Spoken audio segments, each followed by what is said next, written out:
Doctor yet? No, it's not that. Not even because of that.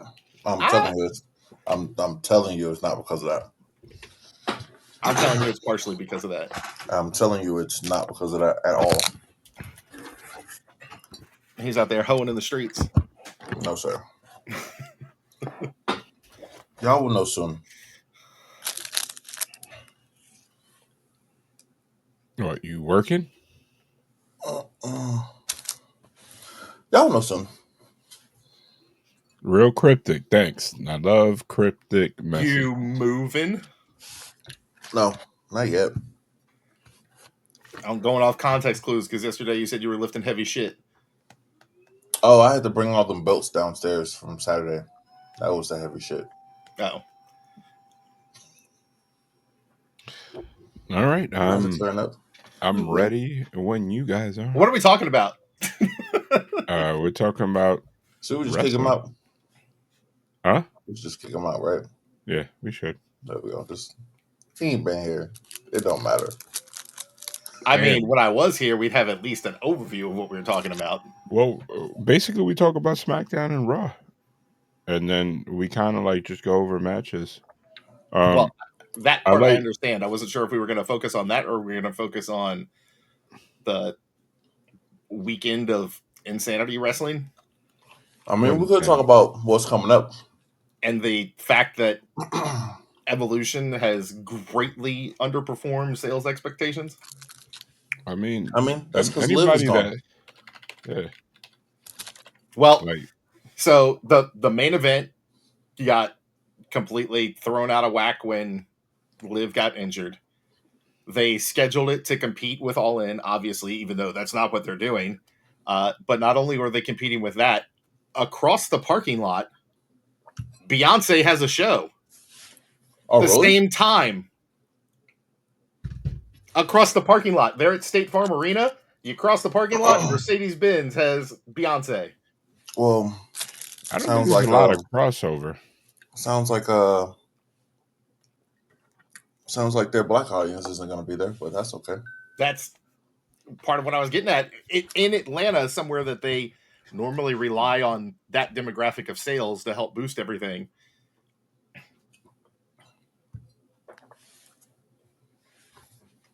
We got the same curtains.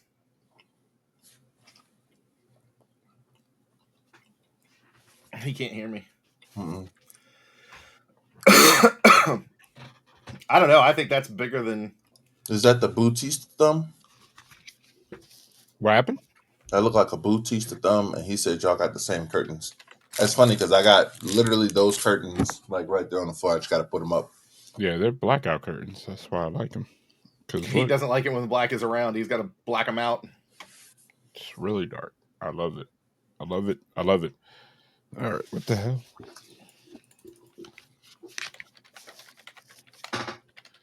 All right. In 3, 2... every version. Huh? What'd you say? I said I almost have every version of network logo. Oh, that thumb though, that's still the Zilla Fatu's. Oh, that's better than Simone Spike. All right, we're ready. Do you guys need to pull up any notes or anything like that?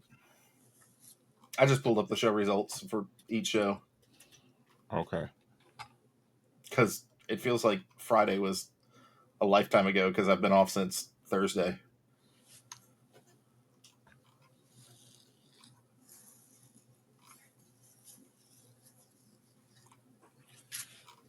All right. 3, 2, 1. Oh, hold on. It was weird. All right, y'all ready now? Everybody's ready? Okay. Welcome everybody to another episode of Bumps and Bruises podcast. It's a wrestling podcast brought to you by wrestling fans for wrestling fans. It's your boy at the Sunset Kid, aka Marcos. We're here with Derek, aka Bama 1392. Should be one of these two here.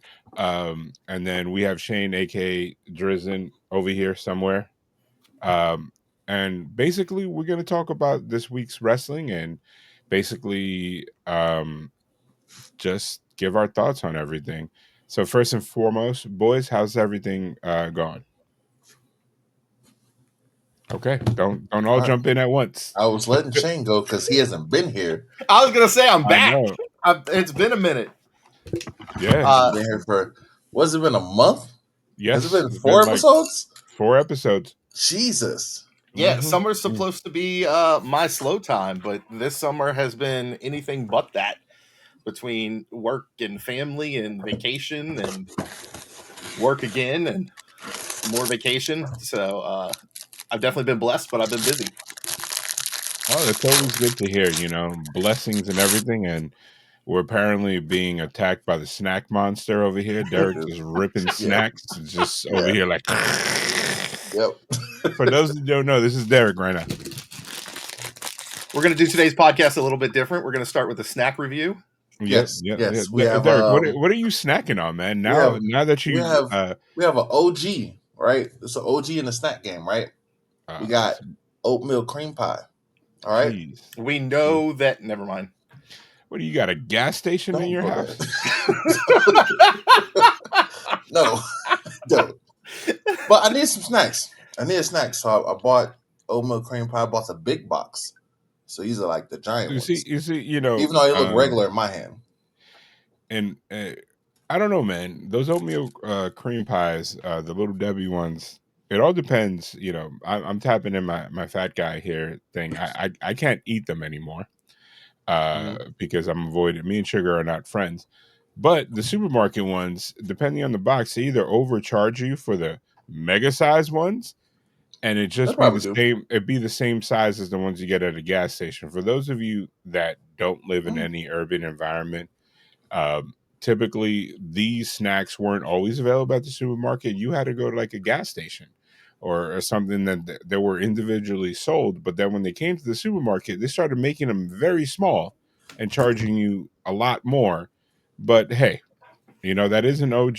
Shout out to Little Debbie, sponsored Derek. Get this man some snacks because he's literally been here.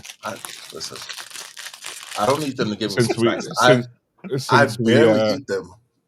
Since we've been here, you're not supposed to say that when we're pitching you. Come on, come on, man. I'm not gonna lie. But anyway, we didn't have a ton of wrestling this weekend. It was just the normal TV shows, and one of them was actually pre-taped. So skimming over the results here of the SmackDown and everything, we basically have what it's been typical as of late. Of course, the main eventer or whoever the major storyline is opens up the show. In this case, it was Cody Rhodes.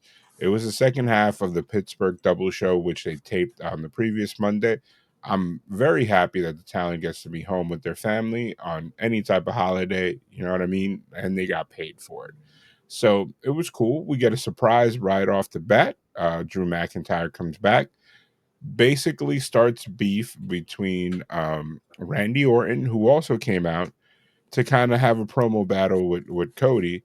I like this segment, and the reason why I like this segment, and I was talking with Rand, was because it's a situation where Cody is going to go into the main event scene. He's gonna battle Cena for the belt at SummerSlam because he's the King of the Ring winner, and then you kind of put Randy Orton on like simmer because I feel like there's gonna be a storyline between Orton and Cody that's gonna be a longer program, and then you kind of have Drew McIntyre come in and just start this program with Randy Orton, which I think is going to continue be through the summer. So it's a good thing because you have two feuds that are waiting in the wings if Cody for some reason doesn't win the belt, or even if he does. You got Randy and you got Drew McIntyre, and you also don't have this weird overbooking like they did a couple months ago with Jey Uso. With Jey Uso was involved in every single storyline and not focusing on even his title match. So So what is your thoughts, Derek? I know you said in the last few weeks that you don't want to see Cody winning or in the main event belt title, but it's like that's their top baby face. I mean, Cody is the guy. Like there so is no natural progression beyond Cena to Cody.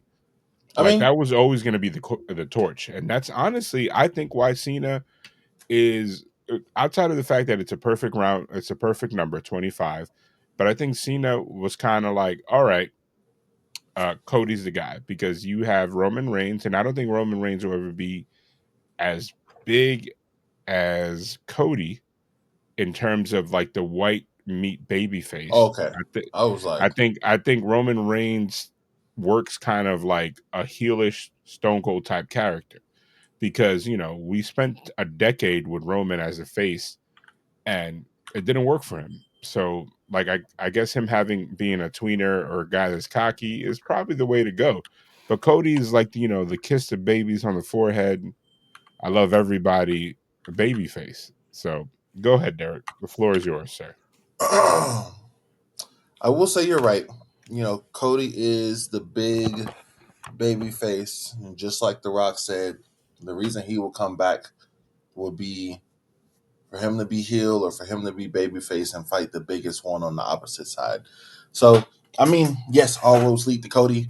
I guess for me, I would have wanted it closer to the end. You know what I'm saying, of the John Cena run, if I had to have it. Mhm. But we're getting it now. We'll see how it goes. He might win, he might lose, and he might get another title shot at the end. Devil's advocate. Do you not want Cena Cody headlining your double pay-per-view, which I believe they're now focusing as the second of the big four? You know what I mean? Like Because it's a 2-night.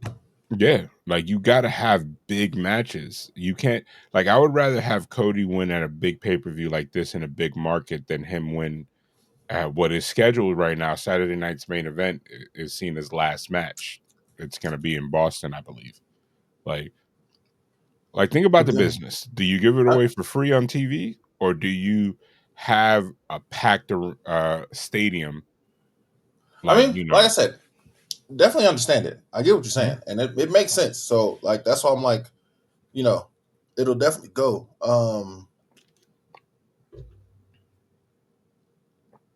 Now in the inverse, Shane, what do you think? So to step directly from where we are right now, I think the free TV is the way to go because that Saturday night main event, you're in Boston, it's going to be sold out, and you're going to have more eyes than you ever are going to get on the streaming platform, no matter what it is. If it's Netflix, if it's Peacock, Does that come whatever. on TV? What? Does Yeah, that come on TV?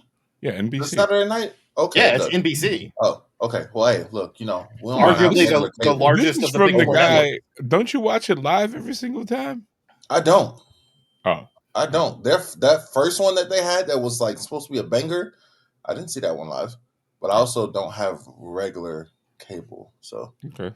I also didn't know. So yeah, okay. I thought it was one of those you had to be there Well, kind of situation. and so to again directly go off what you were saying right there, you don't even. That's one of the big benefits of being on an NBC and ABC, a CBS, is you don't need cable. That's a broadcast network. So folks with rabbit ears that I've got an antenna from 1980 and I still only do this and have Netflix. They can watch it. So that's why you get so many more eyes on those shows. And that's why when those shows underperform, it's such a huge thing because you're like quadrupling to quintupling the size of your available audience. Okay. I see that. So, what do you guys think about the Drew um, Randy program? I know from my side, you all know, I've been screaming for Drew to get something. Let this man do something already. He's Mhm. been, I mean, during the pandemic, he did everything that was asked. He had that terrible title run because nobody was there. It wasn't Mhm. terrible on his behalf. It was terrible because there were no fans in the arena. Okay. And let that man do something already. But what about like Randy? Where does that put Randy? What do you think? I do think we see Randy have that push for 16 or 17. I think he probably ends at 15 or 16. I don't think he dethrones Cena, but I No. can definitely see Oh, him no. getting. I can definitely see him getting to 16 and being there with Flair, and they have that legacy connection, and being able to go, oh, the two top guys in Legacy are 16-time title holders. The two top guys in Evolution. Yeah, Yeah. excuse me, Come Evolution. on. You're old like this. Oh, You're supposed to know this. yeah, I forgot he was never in Legacy. He just spawned out of Evolution into Legacy, but you know exactly what I was talking about. Well, sometimes we For the misspeak. fans. For the fans. So I myself, like, even though they're giving us Drew Randy on July 12th this weekend on free TV, I do believe that this feud is going to continue. I think this might carry us into SummerSlam. I might be incorrect, but that's like, I feel like they put eyes on product, like you said, on the free TV, and then it leads us to a major feud. Like, now, if Randy and Drew come out and there's zero heat, like, people are like, as they wrestle, then it's like nothing's happened. Then yeah, they're gonna scramble and keep these two away from each other, because they're gonna be like, oh man, I guess we don't have money here. But Have you noticed in recent years, though, that it seems like there's two people that really stand out for me with like slow burn feuds, and that's Drew and Damian Priest. It seems like they let those guys run with a feud for a lot longer than they give to other folks. I mean, if you think about it, they come, in my opinion, which might be wrong. They come from like the Booker T. I want to say, was it Sheamus?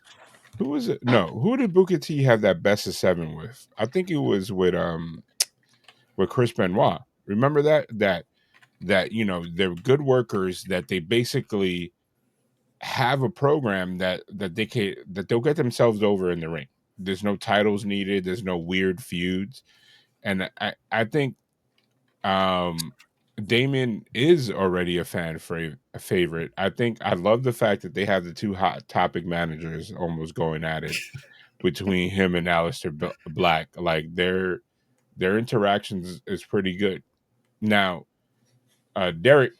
So, the next segment, we had Charlotte Flair, Alexa Bliss, Michin, B-Fab, Chelsea Green, and her service making their way out. It was a billion people on a billion people. Nah, it was it was a 4-way match for it was a triple threat match for their tag team titles. So, what did you think of this match? What do you think? Where do you think they're going? Did they make the right decision by having Charlotte and Alexa going over? I like this enemies become better friends type angle, because it's been done multiple times. Like, listen, like, let's just do this together. And it's like, I think arguably this is the best use of Charlotte Flair since she's been back, because she looks like she's happy, she doesn't look uncomfortable, and it kind of helps Alexa Bliss as well, who hasn't done anything since she came back, since she's returned. Like, she hasn't had a program of significance since she's been back. So what is your thoughts on that? What would you like to see out of what's happening? And do you think a Michin or B-Fab could have came back, or you think that's a team that'll be in line for after this this evolution? Because it looks like they pulled out a lot of different teams that kind of created new challengers for the women's tag belts. So where would you like to see it? Like, just let us know, brother.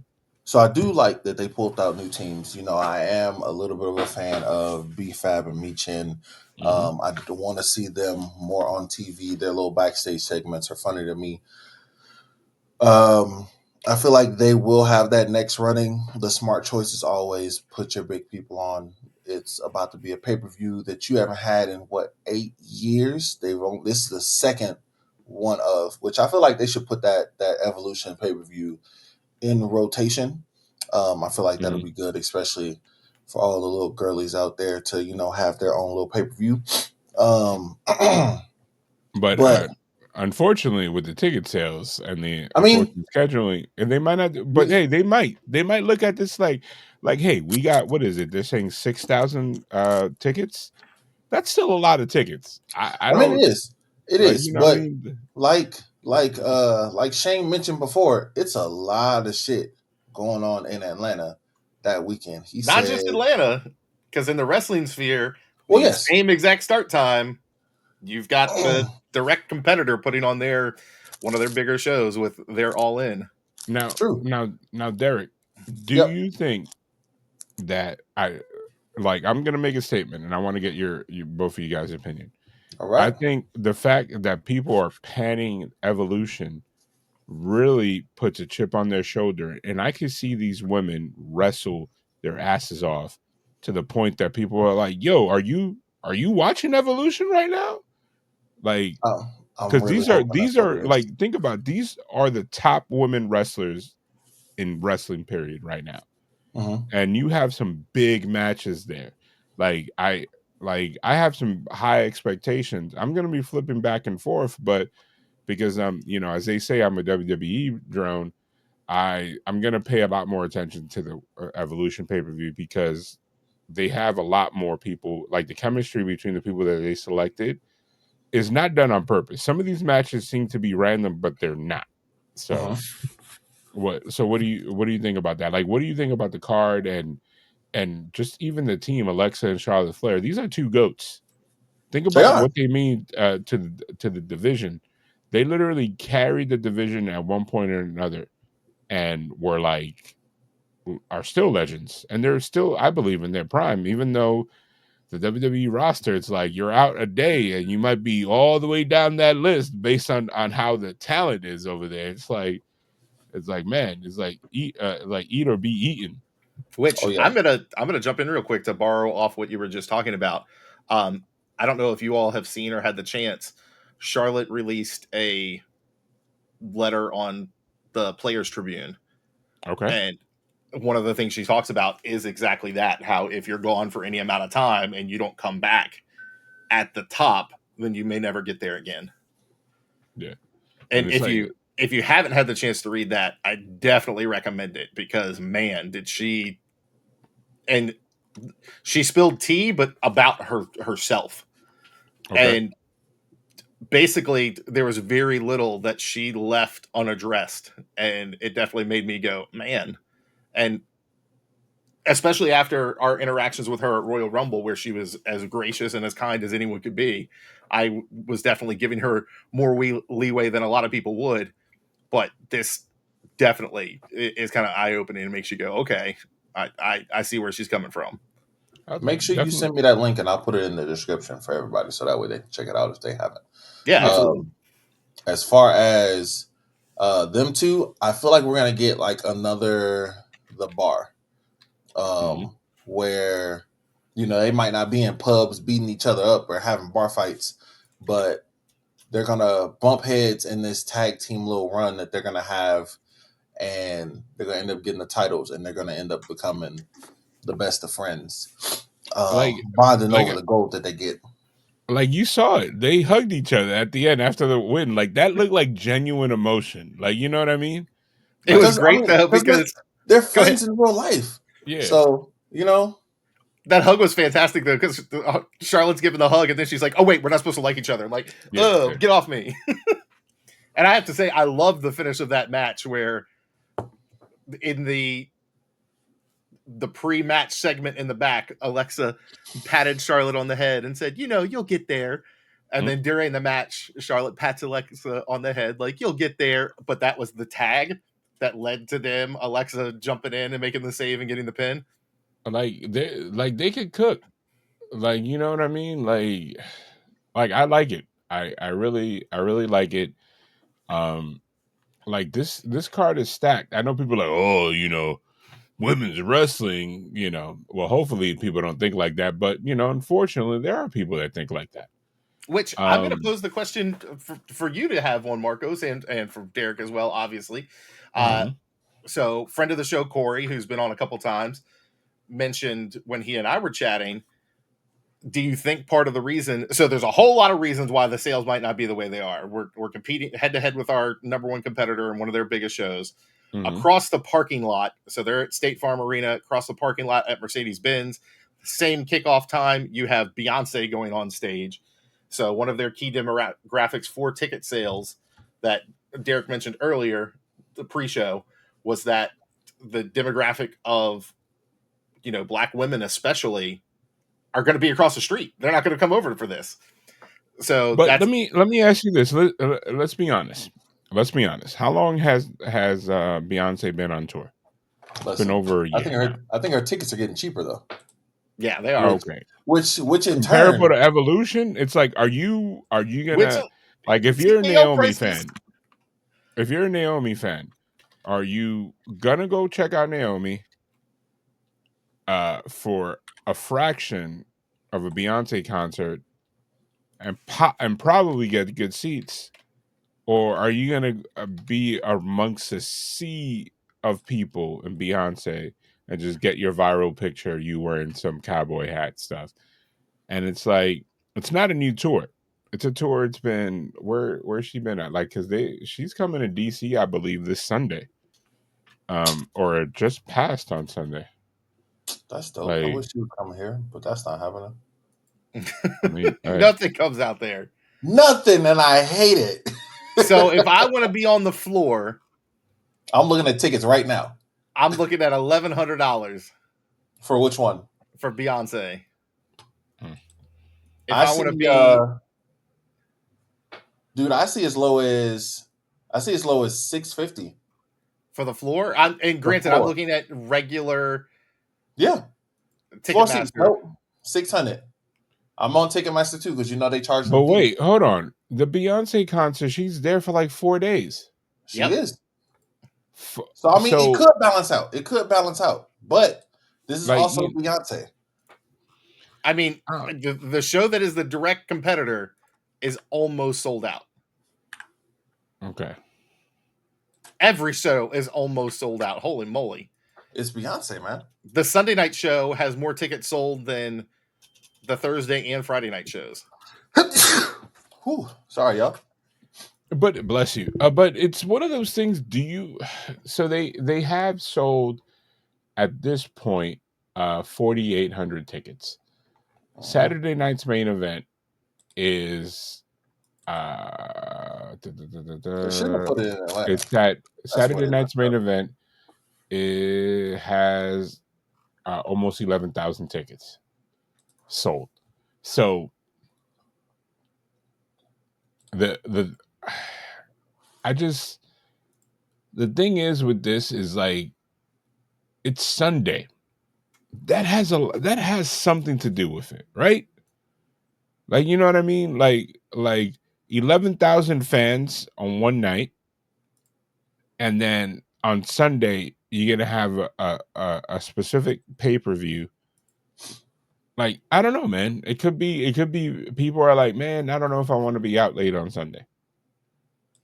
And I think when it's all said and done, it's gonna be around 6,000 tickets, because I think they're gonna have a push. They're gonna distribute more tickets. They're gonna do the buy one get one free. You know what I mean? Like, and you said they're gonna have it's a Beyonce concert.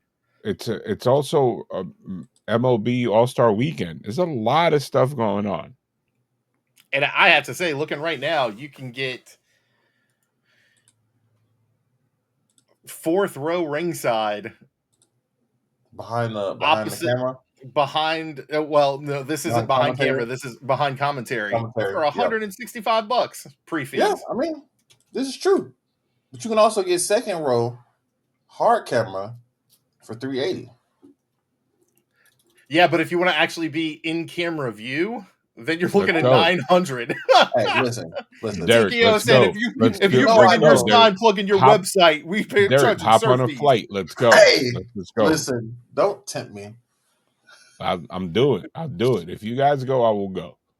I can't pull this one off. Let's go. Come on. He's like 3-day turnaround to Atlanta. I don't know.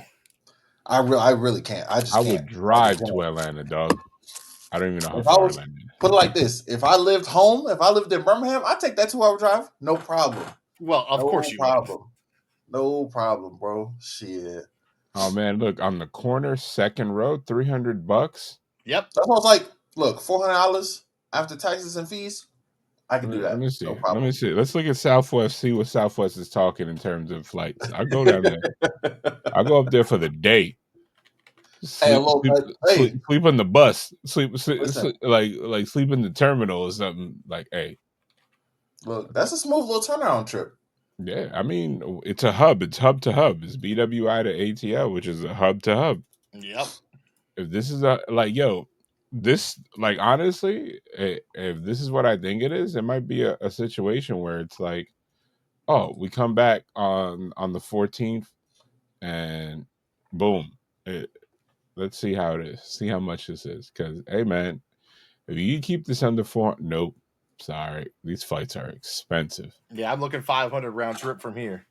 Yeah, Yeah, so I look. I ain't even looking. I already know what it is. I know it's in a 7.5 hour drive for me.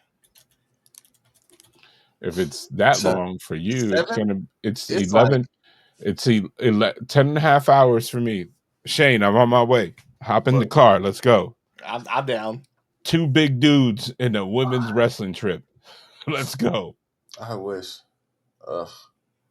But But you you know, know, you know, I'm a SummerSlam though. watch. I'm a watch So all of them. Like, you know, like I don't know, man. Like I think if I didn't know better, if I didn't think if the old man was involved, I would say he's trying to sandbag women's wrestling. But I think Oh, whoever scheduled it saw that date was open and was like, "Oh yeah." And then it's like, "Wait, why is it so cheap?" And then it's like, "Oh, that's why it's across the so they're over street cheap." is there. Beyonce. Hey, they over there like we fucked up. We fucked up. Like they're like, "Oh, wait, State Farm Arena is available and it's cheap." Woo! We Listen, in there. most of Beyonce's tickets that are available are resale tickets Yeah, Oh. for that night. that's why I don't count those as available because they're not. I mean, technically, a show is sold out. But yo, Yeah. this But card, you so know, the it's a actual question, banger. that I was gonna pose that Corey brought up is obviously you have these events that are competing with it, but additionally on top of that, when they did the Evolution pay-per-view before, women's wrestling wasn't what it is now. Now Yeah. women's wrestling, we expect it to be on the card every week. Back then it was like we might get one match, it might be a gimmick match. It may not be good at all, but now women's wrestling is wrestling. It's not, oh, there's women's wrestling that's happening too. So is the Evolution pay per view needed anymore? I don't know. I think they should have done it on an even anniversary, like a 10-year anniversary. But Which, this card is stacked. Like I don't care what you think about it. It is stacked beyond measure. Like that tag team 4-way match, it's gonna hump. Like think of the team. You have Raquel and Roxanne, who are arguably a really good team, and they just got put together. You got Alexa and Charlotte, 2 goats. Then you got the Kabuki Seem Warriors, like 2 they goats need to already. And then you got Sol Ruka present and us Zarya, who are early this morning. these tag teams are like Put your perfectly phone matched up for down each right other. now. So Derek's yeah, just talking. But He you don't care had what you're help. saying. Yeah. yeah. But how But no, about we don't do that when we're on the phone or we're recorded? I think we've got a chance for it to, as you said, it could be an amazing match, especially if things go cleanly. And when I think of that, I think of the NXT girls coming up because the things that Zarya and Sol Ruka can do, we haven't really seen that in Mhm. women's wrestling because these are pure Division One Athletes. athletes that have come into WWE similar to Bianca Belair, but these are high flying women, which Sol Ruka, some of the stuff that she's doing right now is like, holy crap, that is impressive. I think one of the other things that makes it impressive is she's a taller woman, so it looks like there's more athleticism involved, and I mean technically there Yep. is, but it makes those backflips and everything that she's doing, they look so long that it makes it more impressive.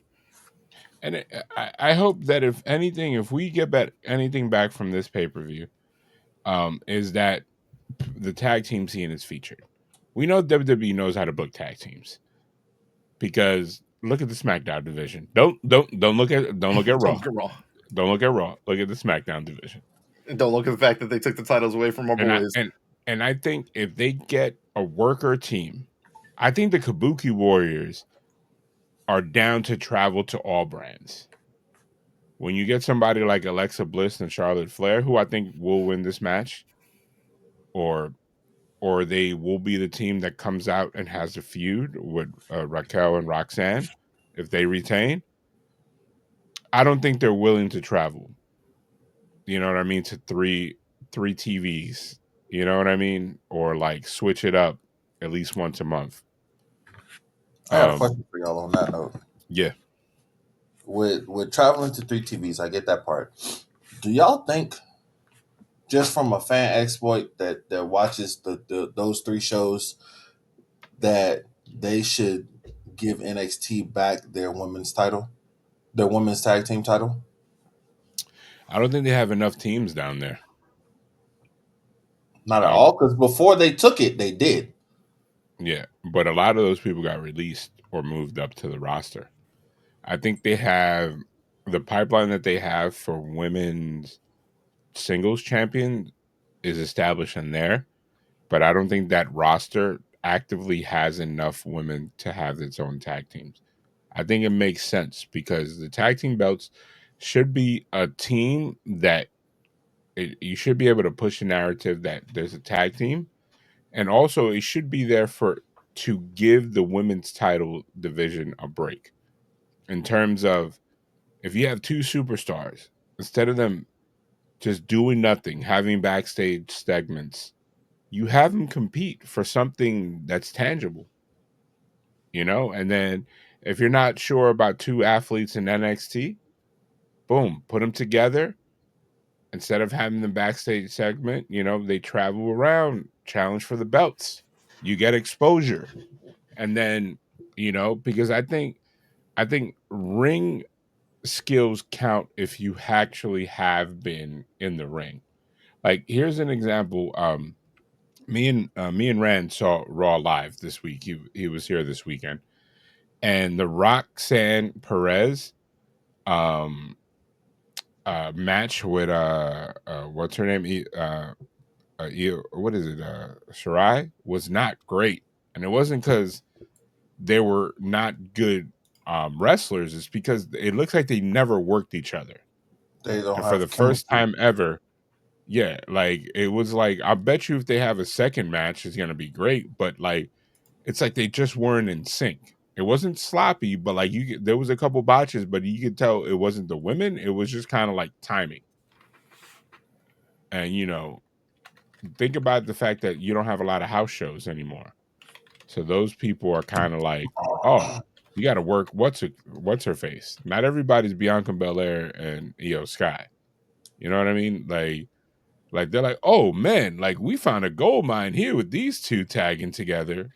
I mean, with these 2 fighting each other, we've never done this match. But then, you know, you have a lot of filling out process sometimes. But you know, keep it in point. Let's just move through this quick. We had the Wyatt 6 versus Ford versus the SmackDown Tag Team Division. I think this storyline is amazing. I think the fact that they're doing this is dope, and then the fact that the Wyatt 6 are still winning. I like where this is going. I think eventually the SmackDown Tag Division as a whole is going to come out as a winner. I don't think the Profits, if they drop the belts, I don't think it's going to be for long. I think it's going to be used as a vehicle for the next team up. It's not going to definitely be a burial, because like I felt like those belts are defended like every week or close to it. Like, and the next part was that clunky segment with Tiffy pretty much challenging Trish, and then Jay just coming out and be like, "Oh, I'm cool with that." It's like, what do you mean? You have your own match, ma'am. Like, what do you mean you cool with it? like it was funny as hell. But I think people were like, "Why is this even happening?" And I'm like, because Trish and her, they're like there's a lot of parallels in their career. And I It's like think they're copy gonna and pull paste out. almost. Yeah, and I think they're gonna put on a great match because they're both pure athletes, and I think Trish has proven herself to be a great hand in the ring, and especially now, and because they need her for star power. What I'm surprised is that there's no Lita on this pay-per-view. I think she might do a cameo. Maybe she's not competing anymore. She's probably going to a And Beyonce concert.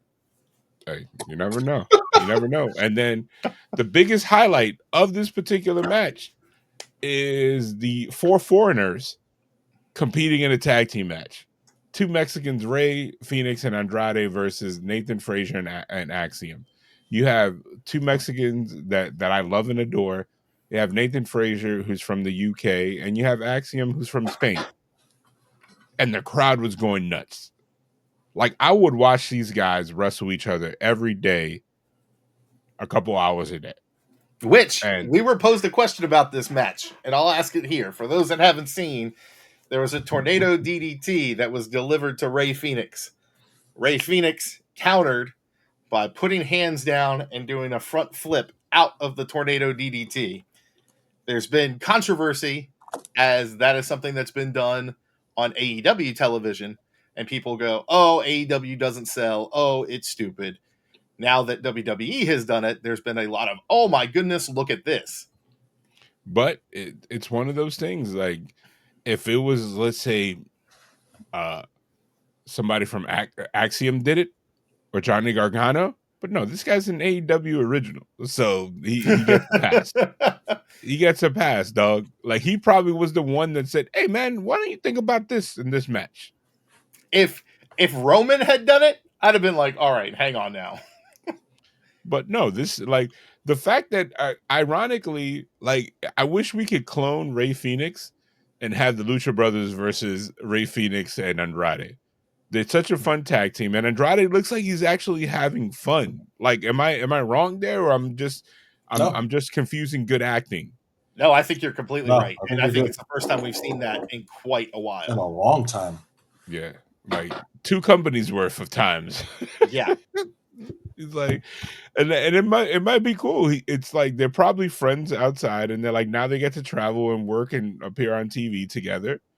And I'm even down for, like, I know fans are gonna probably rake me over the coals. Like, have Phoenix, no, have him and Phoenix and Andrade walking by, like, at a pay-per-view, and have Penta go, oh, okay, you guys are hanging out a lot there, like Being like, oh, come back. like, yeah. And I'm glad that we don't have LWO business anymore. Like the loser out of that is what's it called? Uh, what is this guy? Rush's younger brother. But anyway, Not and Joaquin, the then other one. so we had Jacob Fatu, Jimmy Uso, who might think, like, man, they should just have a full blown conversation, just talking about yeet, yada I mean, in different, like, connotations. No yeet. He's like, get in where you fit in. You know what I mean? And he's like, yeet. What do you think about that, Derek? You know, like it? Like, No, I love it. and It's funny. again, shout out to WWE not realizing that putting Jeff Cobb, a Filipino man, with Samoans and Tongans, and forgetting to measure all of them, because he looks like the angry built Joe Pesci in the sea I knew where you were going. of 6'4" guys, or whatever height they are, and he's like, yeah man, I'm tougher than you. And it's like, all right, little bulldog, relax. Like, he's an amazing athlete, he's good in the ring, but it's like how are you the heater for a guy that's a foot taller than you? Which I think they're all like 6'2". And Like, then Roman, I think, not is all 6'4". of them. Like, not all of them. I think Jacob is the tallest out of all of them. I think Jacob's the shortest. Really? I'm pretty sure. Then who's the tallest? I'm going by memory. Let's look this up. We do have the internet right here. I'm getting Jay's height. Jay's 6'2". Just so Jimmy's 6'2". It says that Jimmy's 6'3". Oh, they're all 6. They're saying that Jacob Fatu is 6'2". 6'2". I think they're all 6'2" because they were all shorter than me.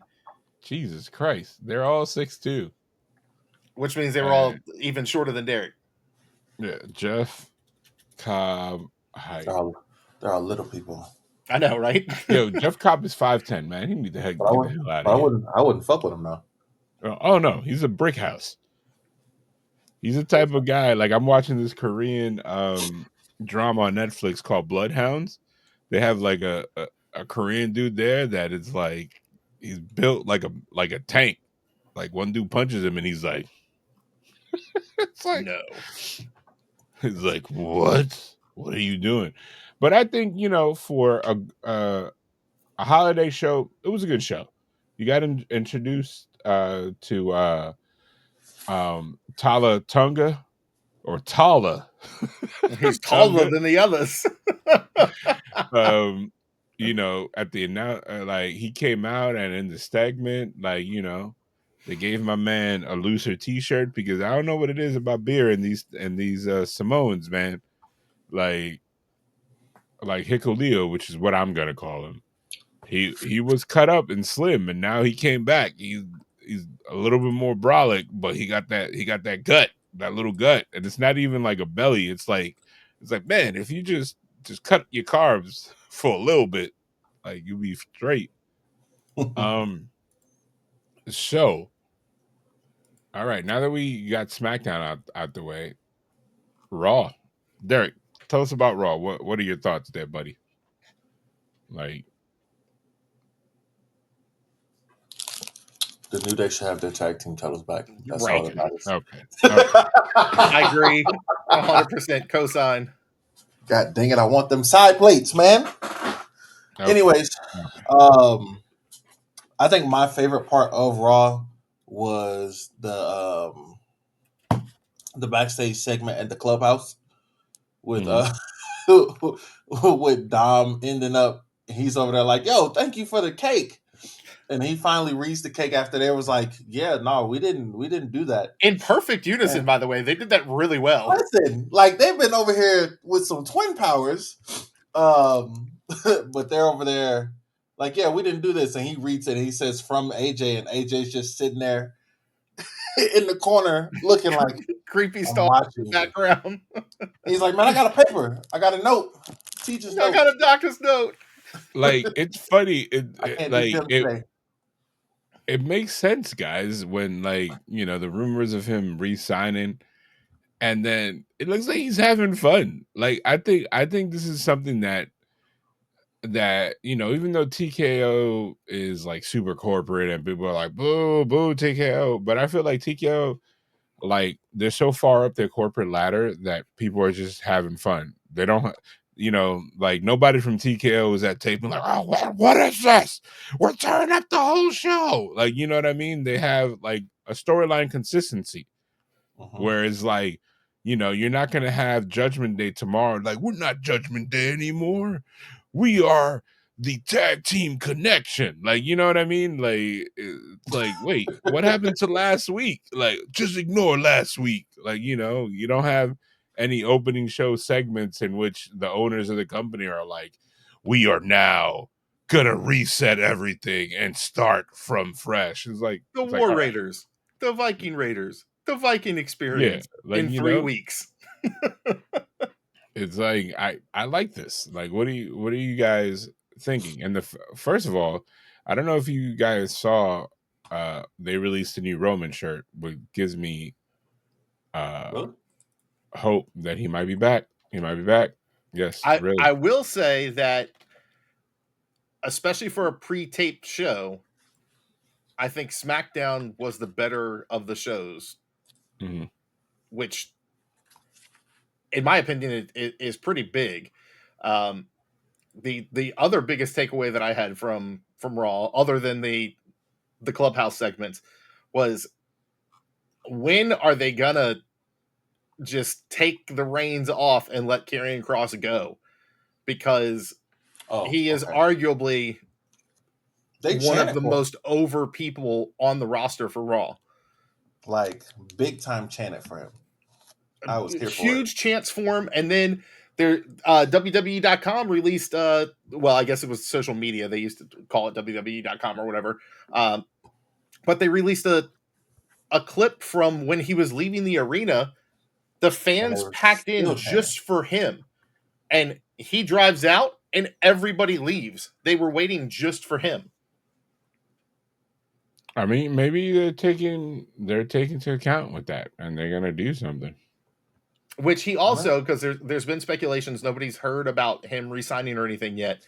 But he did an interview, and in the interview, he said, "I'm one of those people that's loyal to a fault. Yes, I will stay in the place that I am until I grow, until the point that you can't ignore me, or I wilt and die. That'll be one of the two. That's going to be what happens." So you think he's going to stay? So I think that's his way of saying, I haven't resigned yet, but I'm not leaving. Okay. I can see that. Like, and I have no insider knowledge on that. That's a public interview that anybody can go find. No, I've seen that interview. I know exactly what you're talking about. Well, hopefully he hedges his bets the right way. You know, like, so speaking of SmackDown, you know, just to come back to that real quick, this is something that was pointed out to me. Shout out to Rand. Pointed out saying, like, you notice that they started referring to Ron Killings as R-Truth again? Yep. Did they really? Yep. Yeah. Like, even graphic and everything. But they have all his merch says Ron Killings. So from what I've heard, the entire reason that he wanted to come back as Ron Killings was, in the event that he's gone again, he can then book as Ron Killings and say, look, this is where all my stuff was in WWE. This is me as Ron Killings in WWE. Okay. And they can't take that away. Okay. Which I have a feeling at this point that if he is gone, and again, it's very seldom that they've done this, but I think he's one of the people that they might. Who knows with TKO, because it's a whole different ballgame now. But there's been a handful of people who have left, and WWE has allowed them to take their name. He's one of the folks that I could see them allowing. The other thing is he could just go, I'm Ron Killings and I'm the truth. Yeah. I mean, it's like, ask Penta. He just needs to have a conversation with Penta. Penta was on his chest, so you can't really take that away. Yeah. Right. He got a big R on his chest too. So, you can't. That's for Team Rocket, though. Is that what it is? I don't know. Team Rocket. The light? Team Rocket. Surrender now? Team Rocket. Team Rocket. What if it is, though? Man. Team Rocket, guys. What? To get us back on track with Raw, kind of spoiler alert, we're real late on that, but we had Kairi Sane and Roxanne Perez. Raquel got involved, which brought out Asuka, which reunited the Kabuki Warriors. Did you say Kairi Sane? I thought I said Kyrie, but I may have said Kairi. You know, it's her Midwest cousin. Yeah. But go ahead. I thought I said Kyrie, but I may have said Kairi. It's fine. Kyrie, two different individuals. Hey, we're doing a much earlier in the day recording.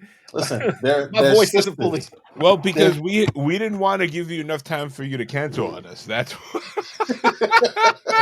because it was during the day. You'd be like, "Hey guys, dude, that my after lunch window he just showed up. He just showed up at my house. My coworker, my friend, my cousin, my little brother."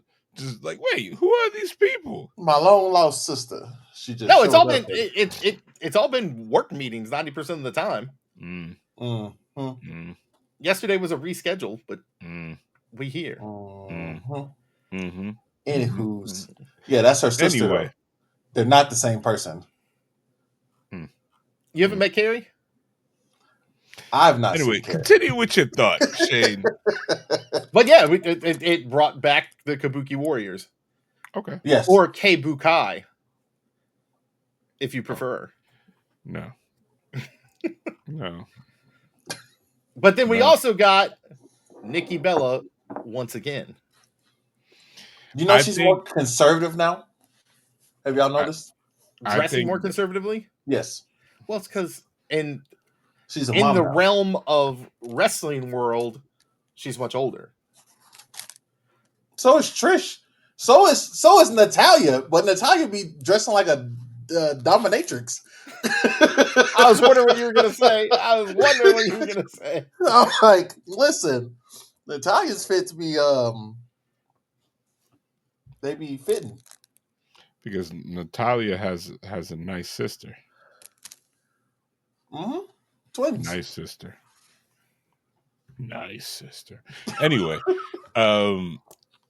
like, so go ahead, continue. So, but Nikki, what else happened? Needing something to do, she's going to be in the Evolution Battle Royal. I think the fact that I don't think Brie comes back, because it was going to lead to a tag match.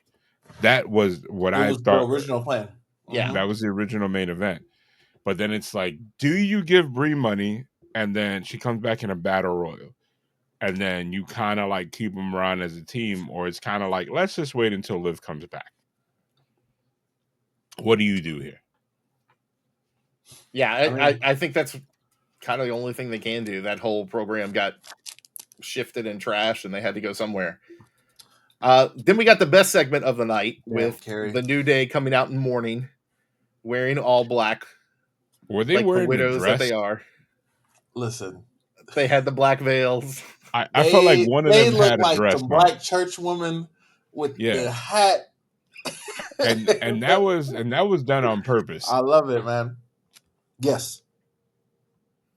Listen, I'm here for it. So you want people to give them more titles? More titles, more time. Just dedicate like a quarter of the show to them. Yeah, I'll be happy. Do you think they're happy? Ooh, Shane, that's your question. Do you think? we know where this is going. We know what happens. I think they're happy being utilized again. I think that anyone who watches wrestling, unless you I really don't enjoy the New Day, should be annoyed that the titles were moved off of them so quickly without an actual program. Yes. Do you think? Sure. Why do you think they have such a tough time booking the Raw tag team scene? Is it that they were waiting so long for the Judgment Day to come back that they kind of lost sight of the end goal? Because I think they're gonna, the tag team division is gonna pick up now. You know what I mean? They could have always used the Judgment Day. They still had Carlito there the whole time. Yeah, but those are not the guys. People were like, "Oh, they never used Carlito." I think Carlito was brought back to be an on TV figure. He did say that he wished he had been able to be in the ring more. I don't think they brought him back to wrestle because he didn't wrestle maybe once or twice in the beginning, and this is not the first time this happened with him. Instead of him leaving, I think they just brought him to TV a bunch of times. But I'm just saying they could. They had the option to use him. They could have pulled a Jacob Fatu and had them, feud for the titles. If they won, they could have took it from Carlito. Obviously, Carlito was getting the boot, and they could have gave it back to Lord Farquaad, and could have just been a whole thing. Why are you? Could be stuck in my head. It will be stuck in my head probably for the rest of my life, man. So he will always be Lord Farquaad. I saw it was a clip of him in NXT versus he had a little segment or he was versus Carmelo, and Carmelo was dribbling the ball and he kicked the ball, the ball that was there. I was like, damn. I was like, Lord Farquaad had shorter hair back then. So I love his long hair now. Like they literally are doing the point that they're like the repeater. Have you like the unison? Like I don't know. I don't even think that this is like a writer's thing. I think these guys are trolling backstage people. What do you think about that? I'm hoping that that's what it is. Hopefully the writers come up with comedic stuff like that, but I feel like it is probably all them. Yeah, I feel like they're like, yo, check this out. And they're just like riffing off of each other. I also think that part of the problem with the Raw division. tag team division is that there hasn't been a lot of consistency due to injury. Uh-huh. And every time that they start to push somebody, so War Raiders had the huge push, and Eric got injured, so Ivar went and did his thing for a while, and then they just shelved both of them for the longest time. Okay, I can see that. One of the things that I don't understand is they didn't have like Bronson and Braun be just a dominant tag team. Like if they had been the guys, kind of like a 3-minute warning type situation to just come in and wreck shop on people and build to eventually like the New Day being like, yeah, you guys just take the titles and just cowardly like lay down and be like, yeah, we don't want to get beat after they beat all the baby faces and just dominate them. That would have been hilarious and would have lended itself to what the New Day was. And then the New Day could have been like, all right, we gotta learn how to get this back, and like schemed, and then you have a face team win the title, and New Day's like, now, and they do a la, a beatdown, similar, like a cash-in style. Okay. So should we get tag team Money in the Bank titles or tag team Money in the Bank briefcases? I would love to see that. I think that'd be cool as hell. Honestly, when I was saying that, I was just like, a rematch clause. Like they got beat up last week, and now we're gonna say, hey, we get our match next week, and knowing that they're beat up. But yeah, a cash in like that would be even better. But then New Catch Republic, you've got Pete Dunne and Tyler Bate. The two of them, I think they're coming back. They've been trading injuries. My man said trading injuries. Each time one of them gets healthy, the other one gets hurt. Like the next week. Same thing happening with the LWO. Like Mysterio got hurt. Then Dragon Lee is like on an island by himself right now. Going against like he's over there. He's over there looking at Rey Fenix like, we couldn't team together. Yeah, hey, he had a great match with El Grande Americano, which we know for a fact isn't Chad Gable now. Are you sure? I mean, he looks exactly like him. If Chad Gable grew a foot and removed his tattoos in one single day and walked like a certain person that we've seen before. But then you've got the Creed brothers, which I don't know why we're not seeing them utilized more. That is the biggest question mark. They are probably the best tag team on Raw. I know you guys as New Day fans don't want to hear it, but go back and watch their NXT matches. Them boys can go. Well, they're like I don't even know them, but I feel like they come across like these corn husking, like big athletic white boys that just like. So imagine a good program with them and the New Day. Like how good that could have been, and it was set up for that, and it could have been an easy way to turn them face, especially with like Chad Gable doing his thing with El Grande Americano, and you could have kept that separate, and Chad Gable going, guys, like why are we doing this, and had them break off or whatever. So honestly, Julius Creed reminds me of a young Cena. The athleticism and the things that he is able to do with the body type, it reminds me of Cena when he was the prototype. Oh, okay, never mind. Sorry. Then the segue there is Alpha Academy, which they're never going to really let Tozawa do anything, I don't think. They could have had him and Otis, Oh yeah, definitely. But I think Tozawa is the thing that stops that from happening. And then you have the teased turn for the last 6 months, and that's A-Town Down Under. I don't understand why the Creed brothers are not used weekly.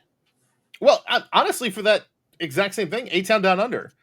Like, you talk about matches in NXT, Grayson Waller stuff they in know NXT how to wrestle. I don't think amazing. A-Town Down Under as a tag team know how to wrestle. That's just mine. I would argue that because Grayson Waller stuff when he was in NXT, like the stuff that he had with Braun was fantastic. But you're talking about single wrestling versus dual tag team wrestling. Like Julius is amazing, and Brutus is a tank. Like they could literally be the Hart Foundation, but better, Because let's be real, we go back to the Hart Foundation. Them boys cannot move. They could move for an 80s 90s tag team, but they like come on now. Even Bret Hart, like I know Rand loves Bret Hart, but I think Bret Hart is overrated. Oh, we Because hot take right there. he is just a like the mat old technician. He's a mat technician, but the dude cannot move. Look, you set us up with a great segue though. It does jump to the end of the show. But we definitely got the face off with Bret Hart's best friend interrupting Gunther when Mr. Bill Goldberg came out. Does it feel like Gunther is like, why is this happening to me? I feel like I'm asking, why is this happening to me? Because nobody wants to see this, but it's insane how loud the crowd is when Goldberg's music plays. And this is why I hate masses. Like, you know you love them Goldberg. You love Goldberg. You ain't gotta lie. I'm not gonna lie. When Goldberg had his original streak, when I was like a high school kid, I was like, this dude is cool. Like, he's powerful. He's dominant. I like it. And then I was like, wait, he can't wrestle. But he's still winning. I don't like this anymore. And we're still in the same place. And hats off to Matt Riddle, which I've said very, very little in my life. Hats off to Matt Riddle for not backing down when Goldberg was like, do you have something to say to me? And he was like, yeah, I have an opinion and it's mine, so deal with it. And Goldberg was like, well, we could talk about it after. And he's like, we could talk about it now if you want. I mean, Matt Middle is his brother. Yeah, he was a rat tail. You guys gotta keep up in order to stay up. At the same time. He's dating Kairi Sane. Who? Rat Middle. Rat Middle. Yeah, they're a power couple, and RXT. Just making up. I thought it was TXN. TNT on TNT on Turner Network broadcast. But so this is where it's early and we've all just started to lose it already. So okay. So the pay-per-view weekend we have, we'll be remiss if we don't talk about the NXT pay-per-view. The NXT pay-per-view, I think low-key is going to be probably one of the best pay-per-views of the night. Oh yeah. Of the weekend. Because they always come in with people like always forget, and they come in and it's like, yeah, we're gonna give you a crazy bagger of a match. And it's one of those things that, hopefully they're not bad. Oh, I froze. Did I freeze? Nope. You're good. I don't know if you realize this. Some of the most expensive tickets of the WWE weekend it's because they're in a tiny arena. WWE should have flip-flopped, dog. So I've got a buddy that lives in Atlanta. He's going to Saturday Night Main Event and he's going to Great American Bash.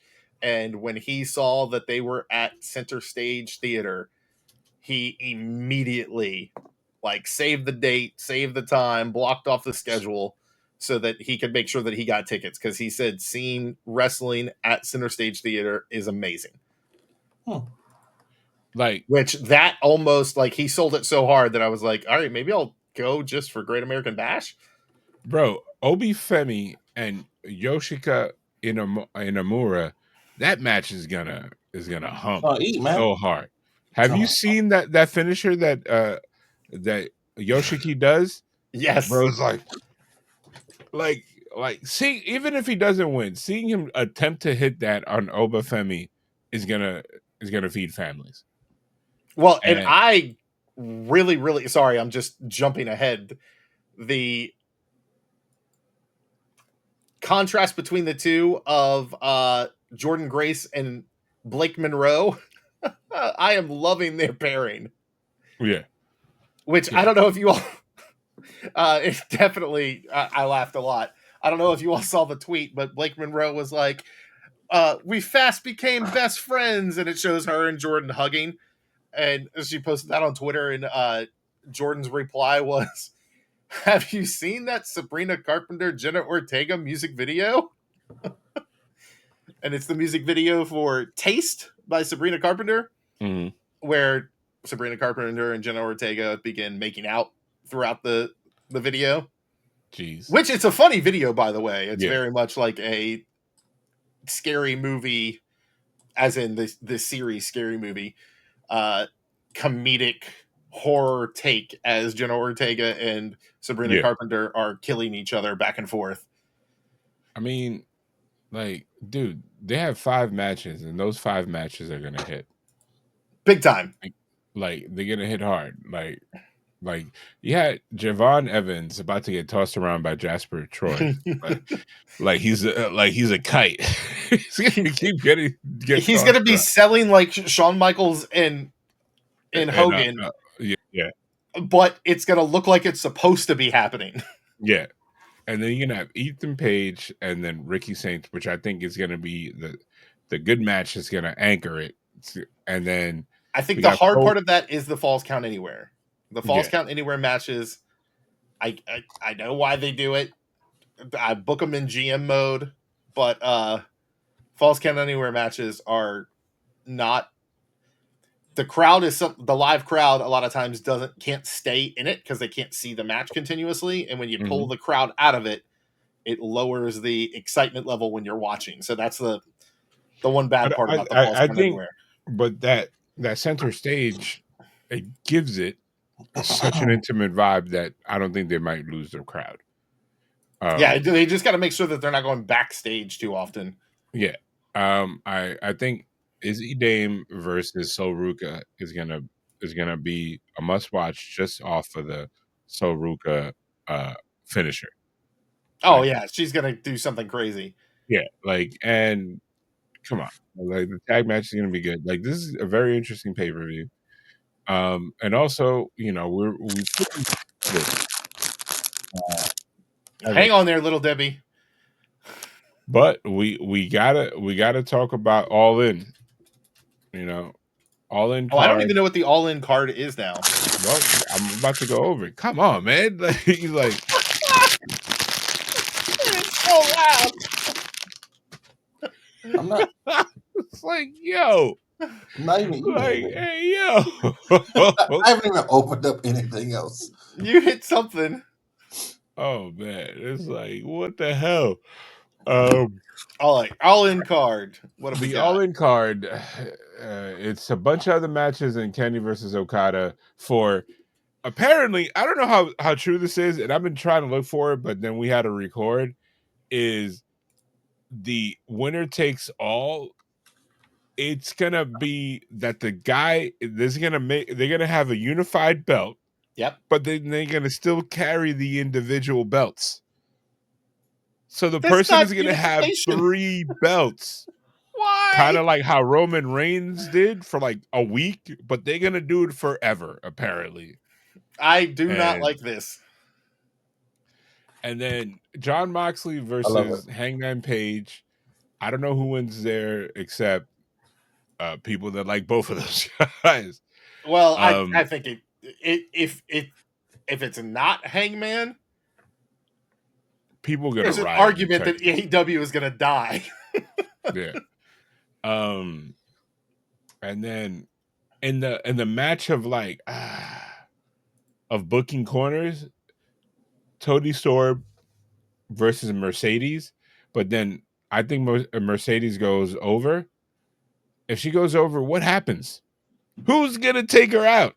Like, there's no free agent out there. What are you gonna bring in? Bailey. No, not Bailey. What's her face? What? That looks like Hillary Banks now. Hillary Banks. You got his attention. It's like the WWE female wrestler they got let go. That her hair looks completely different now. Oh, you're talking about Miss Jackson. No. Okay, I'm talking about that she was on the main roster with Bailey and Io Sky and all them. Oh, Dakota Kai? Yeah, Dakota Kai. Like, do you bring in Dakota? She let her hair down. Okay, her hair's curly. She looks kind of light skinned. Got it. I was like, Yeah. Hillary You know Banks, she's though. Samoan, right? Apparently. Yeah, she is. Yeah. So Did it's you like, not so know what that? do you do there? Did you not know that? I just told you, she's Samoan, so it would But you indicate said it that I like knew. you said it like. Did you know that she was Samoan? Because I just found out. That's No, why. no. Yeah, like there's no major star out there. Like if there was a major star, like if they do a swerve and somehow they get Brie Bella to come back. I I think the internet would hate it. I think TV could love it, and that's oh my goodness. Rand is on this hill of die that he thinks is Camille. But it's like, do you want Camille or do you want Tony Storm? I say they booked themselves in a weird place. I think if they have somebody like Camille come out and interfere, or somebody cost Mercedes the belt and then run that back later on and like put Mercedes in a side program. But either way, I still think that a woman wrestler is going to return, and I think it's either going to be Camille or Sheeta. So the one that my mind stopped working for a second. I think the internet wrestling community would hate it. I think live audiences, except for AEW and internet wrestling community, are the same. There's a lot of talk about Britt coming back And run that back as, I don't know, man. Like that I was a could see bad Britt and match. Mercedes having. I could see them having a good program though, if it's actually like But the allowed to last All pull. In, they had a horrible match. She hasn't been back since. That's what happened. Remember the last, Yeah, what was it? Australia or where were they? Damn. That literally got her blackballed, like sent away. But I don't know, man. Who knows? But So the you saying she match, got dead like Ronda Rousey? I mean, Ronda, if somehow TK can have her walk back all her tweets and care about wrestling and Oh no, appear for I them. mean UFC. UFC Oh, Ronda when she got beaten, yeah. she went away. She took her ball and went home. Hey, which I think the whole last program was terrible. Like the contract signing that they did and the like the trash talk back and forth that they tried to do was really bad. I don't know. And then we have the biggest throwaway, should have been a tape match, is the Hurt Syndicate versus Speedball and Kevin Knight versus Christian Cage and Nick Wayne. Like, there's got to be one obvious winner there. Like, if the Hurt Syndicate lose, what is wrestling? I also have, I could see Adam Copeland coming back at either the Men's Gauntlet Casino or him coming back in the championship match. That outside of that, I really don't know. I don't understand why Young Bucks versus Swerve and Ospreay is for the EVP power on the line. How did we get to a point that the two guys that carried the singles division all year round are in a tag team match against a team that's been tagging for 20 years? Because they need to be on the card, but we didn't build a program, so let's just throw them over here. It makes no sense. Also, I think Okada wins. Okada has to win, right? Like, Kenny does not need it. I do think Okada needs it because he's done fuck all. He's been reduced to being a one curse word meme. And then, did you guys? Speaking of AEW, me and Rand talked about this on his stream. Did you hear Daniel Garcia's promo? Oh my god! Oh, you terrible. beat Daniel Garcia? Everybody's beats done that. It's like what? Not even Dolph Ziggler has said that. I'm terrible. Just tell me. I'm going to show you how terrible I am. But all right, gun to head. What product are you watching that you're giving your full attention this weekend to? Like, what is your line? Great American Bash. Okay. For sure. Okay. And Evolution. Those are the two. Not no, watching. Great American. No AEW. I mean, that man does not watch AEW. I click it sometimes. It depends on what it is. Do I got the right You text got the in right that, one. Matt? You're the right way. He's over here like this. Yeah, that's where Like you that. are for me. That guy See? over there. Nah, I'm the other way. I want to see Mercedes match because I love Mercedes and I love Tony Storm. So I got to see that match if I don't see anything. As far as AEW goes, but I want to see Gunther win this, or not Gunther. I want to see Goldberg go ahead and win this belt. You know, because that's what's going to happen. I know y'all want to see it, so we ain't got to talk more about that.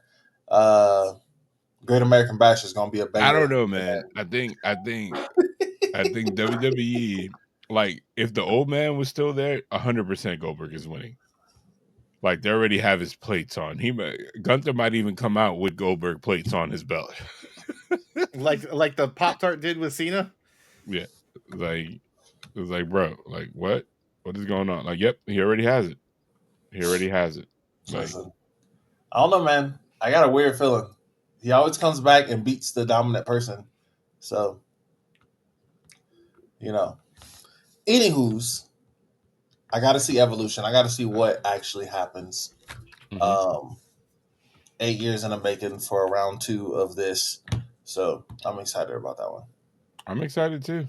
It's going to be definitely a good old time featuring wrestling. You know, I get to watch at home. Hopefully the wife doesn't get upset at me.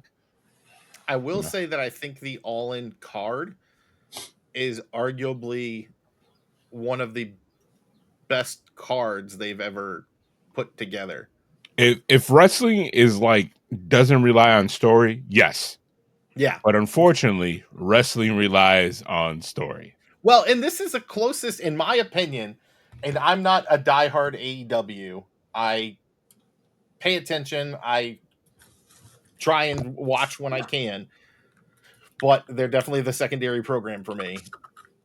But this is the most storyline that they've had coherently with like 3 to 4 of their, if not 5 of their top matches. So Moxley Hangman has been a long time coming with another long Hangman redemption story. Timeless Tony Storm and Mercedes has been building for like 6 months just on the edges. And Tony Storm, what she has probably been the top women's wrestler over the past year to 2 years. Okada and Omega has been building since Okada came in. And when Omega came back, they catapulted that story. And we know what they've had in the past. And those are some of the best matches ever in a ring.